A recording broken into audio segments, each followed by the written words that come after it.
It's 4:31 in a Tuesday afternoon in downtown Berlin, Germany. Commuters are beginning to board the S-Bahn train on their way home from work. Then they see masked men and women running towards the train with large black bags. The police are already on their way, but it's too late. This train is about to be bombed.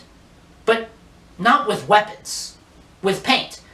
As the group creatively displays their logo 1UP across the side of the train car.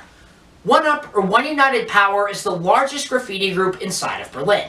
However, their reach spans across the globe, with this infamous group's iconography appearing in Europe, the United States, and even underwater.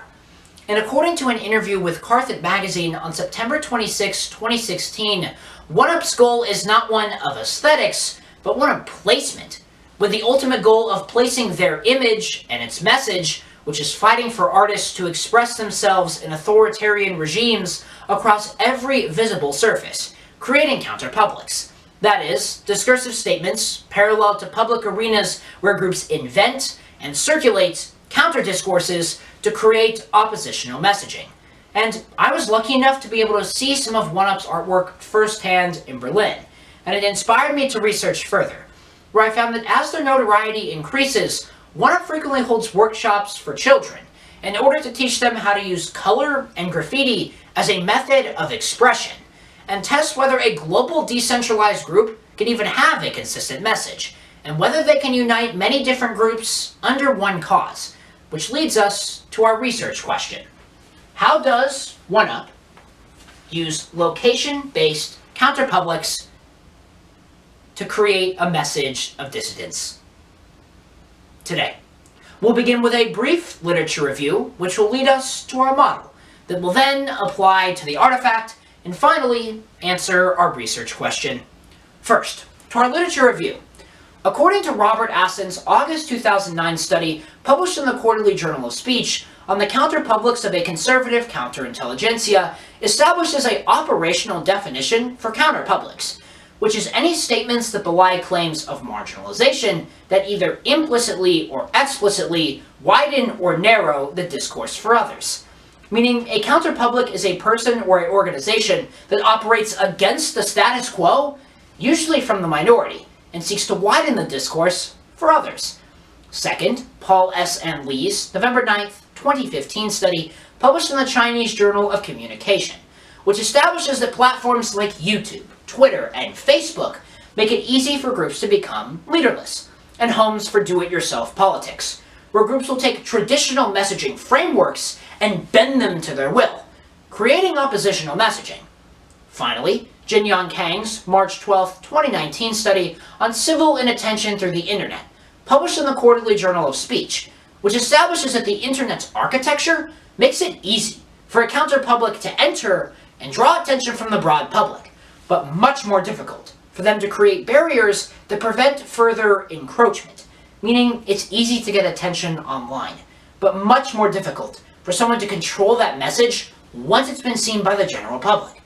This then leads us to our model, which is Location Matters, the Rhetoric of Place and Protest, by Daniel Endres and Samantha Senda Cook, published in the Quarterly Journal of Speech in August 2011, and establishes that the reconstruction of place can be considered a rhetorical artifact when combined with other forms of counterpublic speech. Now that we've introduced our model, we can now apply it to the artifact, using its three tenets, which are place as meaning, place as rhetoric, and pre-existing meaning. First, for place as meaning, which Andres defines as creating contrast between high and low value targets. One Up does this by having a consistent and omnipresent style throughout their artwork across the globe.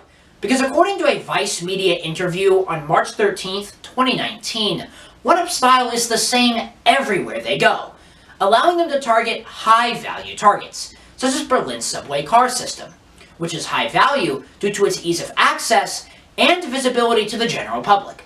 However, in order to create contrast, One Up will also target run-down spaces in low-income communities, in order to create symbols of economic alliance between different socioeconomic classes. Second, place as rhetoric, which Andres defines as using a location's signage, messaging, or location to amplify one's overall message. OneUp does this by targeting Berlin's transit system, which according to an in-person interview on March 13th, 2019, with a Berlin graffiti tour guide, OneUp explicitly targets these trains due to their official signage and message of control. These trains are sparkling clean and guarded by many plainclothes officers. And by targeting these trains, they can show people that not everything is gray, covered by security, and watched by police, as said by a leading member of the group, identified as Selena, in the aforementioned Vice media interview. And by targeting these trains, they can make their artwork more visible, while simultaneously taunting the security, which now protects OneUp's canvas. Finally, pre-existing meaning, which Andres defines as using a location's pre-existing meaning to amplify messaging. OneUp does this in two main ways. First, by traveling to Syria to highlight fissures in the region caused by civil war, and second, using the ocean to call for increased environmental protection. First, according to the aforementioned Vice media interview, OneUp traveled to Syria in order to teach kids how to paint. Now, we think of Syria as a repressive and war-torn country. However, OneUp's artwork is bright, colorful, and represents ideas of freedom of expression. This contrast allows their artwork to gain further notoriety online, and allows their message to outlast the physical artifact. Second, OneUp created the first ever 3D coral reef underwater graffiti, published to their Instagram on January 11th, 2019. Now, OneUp didn't vandalize a coral reef in order to make this. They actually grew this coral reef from the seafloor up into the shape of their logo, and used the ocean as a place that many believe should be protected to amplify their message even further, allowing their message to spread around the internet, allowing their message to outlast the physical artifact if it was destroyed. Now that we've applied our model to the artifact, we can now answer our research question, which was, how does OneUp use location-based counterpublics to create a message of dissidence? First, for place as meaning. OneUp utilizes place as meaning by moving the discussion online, allowing their artwork to outlast the physical artifact. And according to Robert Asson, cited previously in our literature review, since OneUp's artwork explicitly seeks to widen the discourse about securitization and freedom of expression, their artwork is considered counterpublics. And by posting large and bombastic social media posts online, they amplify their message even further, allowing their artwork and its message to outlast the physical artifact. Second, place as rhetoric. OneUp utilizes place as rhetoric by having a strict organizational structure, because according to the aforementioned Vice media interview, in order to stop trains and spray them with paint, it requires 15 to 20 people, working on very strict timetables with very little margin for error, meaning that without this strict organizational structure, OneUp would fail to use Berlin's subway car systems for their rhetoric. Finally, pre-existing meaning.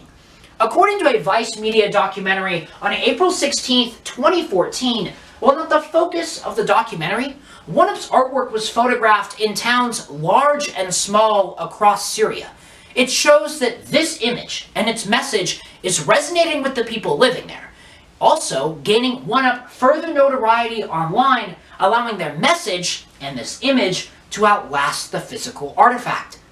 Today, we've conducted a brief literature review, which led us to our model that we then applied to the artifact, and finally answered our research question. Graffiti is seen as something to be covered up and criminalized. However, a group from Berlin is radically reshaping that idea. And while they come from different backgrounds, ethnicities, and even languages, they all have one thing in common. They are one united power.